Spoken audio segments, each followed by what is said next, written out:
సమాజము ఒంటరిగా ఉండేటువంటి వ్యక్తి కోసం పెద్దగా డిజైన్ చేయబడలేదు. మనం డిజైన్ చేసుకునేటువంటి సమాజము ఒంటరిగా ఉండేటువంటి వ్యక్తి కోసం డిజైన్ చేయబడలేదు. ఫర్ ఎగ్జాంపుల్, ఏ రెస్టారెంట్ కి వెళ్తే ఒక్క సీటు వేయబడుతుంది, ఎక్కడైనా ఒక్క టేబుల్ ఒక సీటు ఉండదు, ఎక్కడికి వెళ్ళినా ఉండదు. The society that we design is not design for us to be alone.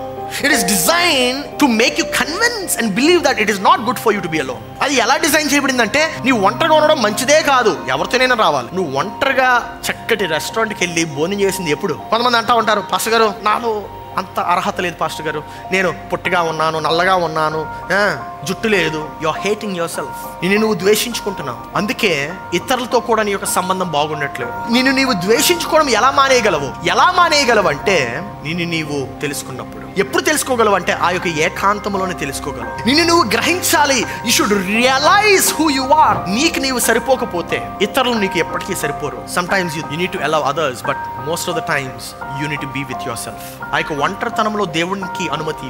దేవుడు నీ యొక్క జీవితంలో నీతో మాట్లాడతాడు.